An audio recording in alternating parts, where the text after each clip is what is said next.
Electric গাড়ির pollution certificate চেয়ে ১৫০০ টাকা জরিমানা করল পুলিশ।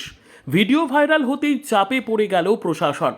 যে দেশে সরকার পরিবেশ বাঁচাতে ইলেকট্রিক গাড়ির প্রচারে জোর দিচ্ছে, সেখানে এক পুলিশ কর্মীর অতি সক্রিয়তা নিয়ে হেসে লুটোপুটি নেট দুনিয়ার মানুষজন। সাইলেন্সার পাইপ নেই, ধোঁয়া বেরোনোর ছিদ্রটুকুও নেই, অথচ একটি টাটা টিয়াগো ব্যাটারি চালিত ইলেকট্রিক গাড়ির মালিককে ১৫০০ টাকা জরিমানা করা হলো দূষণ শংসাপত্র বা পিইউসি না থাকার দায়ে। ওই পুলিশ কর্মীর কমন সেন্স নিয়েও প্রশ্ন উঠতে শুরু করেছে। জানা গেছে, রাজস্থানের নাগৌরে ট্রাফিক তল্লাশি চালাচ্ছিলেন এক অ্যাসিস্ট্যান্ট সাব ইন্সপেক্টর। প্রাথমিক কারণ ছিল গাড়ির উইন্ডশিল্ডে লাগানো সানশেড বা কালো পর্দা। সেই নিয়ে পুলিশের সঙ্গে গাড়ি চালকের একচোট বচসাও হয়।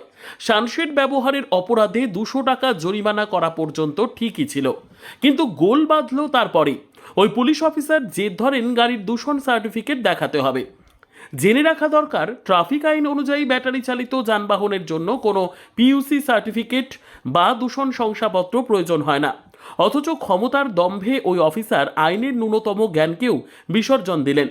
ভিডিওটি ভাইরাল হতেই সোশ্যাল মিডিয়ায় উঠেছে হাসির রোল। সেই সঙ্গে প্রতিবাদও করতে দেখা গেল নেটিজেনদের। তাদের মতে, রাস্তায় জরিমানা করার আগে আইন রক্ষকদের ন্যূনতম প্রশিক্ষণ ও আধুনিক নিয়ম সম্পর্কে ওয়াকিবহাল হওয়া জরুরি।